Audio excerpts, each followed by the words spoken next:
Hi everyone, welcome to Your Home is Haunted. I'm Reese Neweyes. I'm Elizabeth Howard. I'm Abby Slothauer. And I'm Evelyn Myers.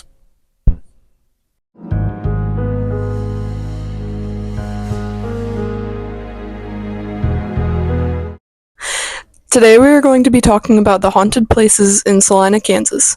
There are three main places where paranormal activity has been spotted: the Masonic Temple, the theater at Salina Central High School, and Donmire Hill. The Masonic Temple is a large building in downtown Salina with huge columns and 122 gargoyles on the perimeter of the roof. It was completed in 1927 as a meeting place for the Masonic organizations of Kansas. Today it is used as an event venue and houses over 20 businesses. It also hosts live events and tours for paranormal activity. The Salina Central High School Theater was built in 1952 when the new school was built. It replaced the old Washington High School, and it is said that they transferred the curtains of Washington High School's theater to the new Salina Central Theater. This topic is especially interesting to us because we are currently students there, and we have heard many rumors surrounding the theater from our classmates and teachers. Donmire Hill, also known as the Devil's Washboard, is a stretch of 3 hills on Donmire Road in Gypsum, Kansas, which is just outside of Salina. There's a wrecked car on the side of the road about 150 feet away from the last hill.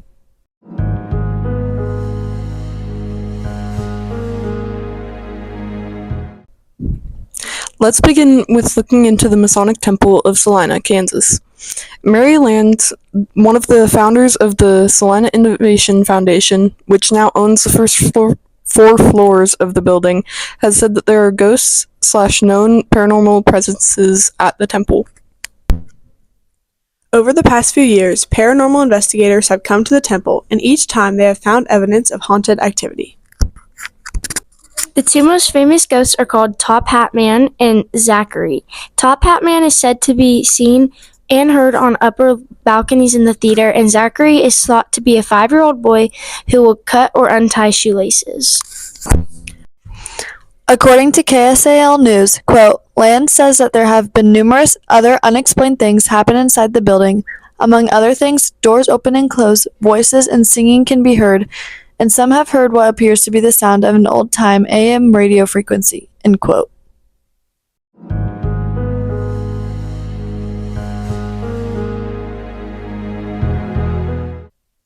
Another case of paranormal activity in Salina, Kansas is at Salina Central High School.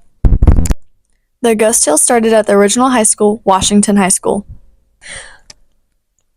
In 1949, a high school student named Joyce Diller played the lead role in the school play, Death Takes a Holiday. In the production, Joyce's character gets into an auto accident, but death spares her character's life. According to the Salina Post, quote, in case of a life-imitating art, Joyce's car collided with a gasoline truck the following year. Tragically, Joyce did not fare as well as her character, end quote. I guess she was practicing for more than the play. After Joyce's death, Washington High students claimed that they felt her presence in the theater curtains, lights, and catwalks. They even said that Joyce helped actors remember their lines and kept them from falling off the stage. Another famous story was that the haunted curtains from Washington High School were transferred over to Salina Central when it was built. Even though it is unlikely that the curtains were moved, the paranormal activity that came with the students to Salina Central. We sent out a survey to the whole school called Salina Central Ghosts. In return, we got 97 responses, with some answers we didn't expect. When being asked, do you believe in ghosts and or paranormal activity? Over half the responses said they did believe in ghosts, with 59.8% of the students saying yes, while the other 40.2% said no. When being asked, have you ever heard of the stage ghost Joyce? Only 14.7% of the students said no.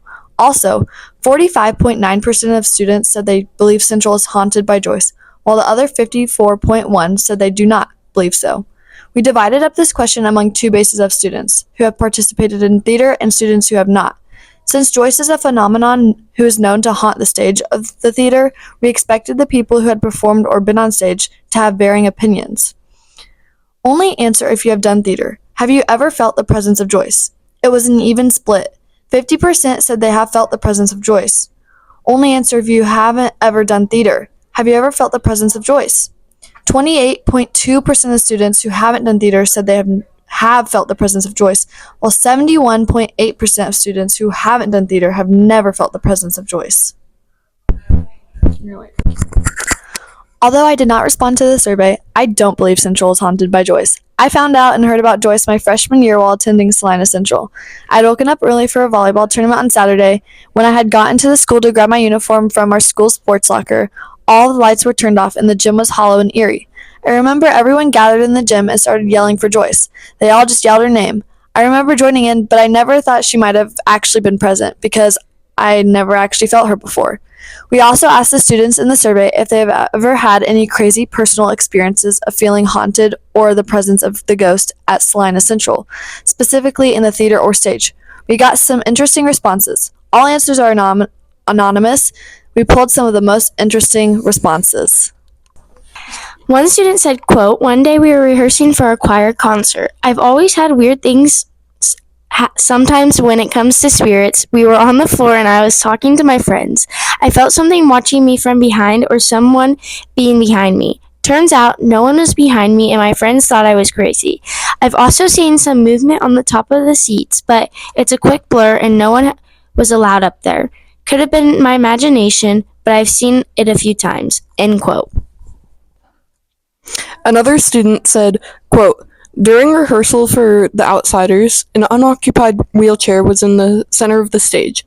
The auditorium suddenly became really cold as me and the rest of the cast were talking about how to prepare for the upcoming show. Sooner than later, I turned my head to see the still unoccupied wheelchair moving from center stage to the way right side of the stage." End quote. Another response says, quote, "I was alone in the dressing room after a show. While I was leaving the empty dressing room, I heard someone say, 'Slow down.' I spun back around to see who could have said that, but there was no one there. It was a young woman's voice for sure, and while it isn't the craziest story, I believe it was Joyce." End quote. The last responses we chose state, quote, "It was during rehearsal. I looked up during one of the scenes and I saw her watching in the balcony," end quote. And another said, quote, "You just kind of have a constant feeling of being watched when in the theater room," end quote.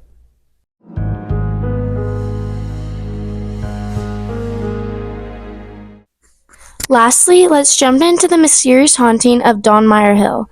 Before we get into this story, let me answer a question I know a lot of you have. Is Evelyn related to who the hill is named after? And the answer is unfortunately not. I know that all of you are disappointed.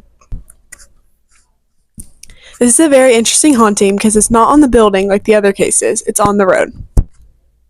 Don Meyer Road is around 30 minutes away from Salina. It is outside of a rural town called Gypsum. One night in the 1950s, a group of 7 teenagers were out driving around, like most kids their age did in their small town, when they decided they were going to try and take on a challenge of the Devil's Washboard. The Devil's Washboard was a challenge that the local teenagers would try. They tried to see who could go over the 3 steep hills of Don Meyer Road the fastest. The teens headed for the hills after collectively deciding that they would take on the challenge. They successfully made it over the first 2 hills, but when they were going over the third, they lost control and hit the bank. This killed all 7 of the teenagers in the car. It is said that when the police finally got there, they decided to leave the mangled car there as a reminder of what happened that night. Now, when people drive over the hills, they have reported they heard the screams of the teenagers from that night. According to the Salina Journal, quote, "This is indeed one of the stories that I believe to be true here, because my sons have driven over that thing and tell me they've heard the voices of those children several times." End quote. There are many stories from other people that are similar to this one. People have always wondered what caused them to crash. Some people think that something from beyond the living had something to do with it.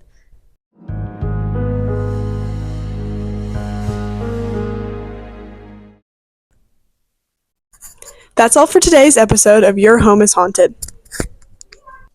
Thanks for listening and see you next time. We would like to thank the following people for helping with the production of Your Home is Haunted: Abby Slothauer, Evelyn Myers, Elizabeth Howard, and Reese Schneewise.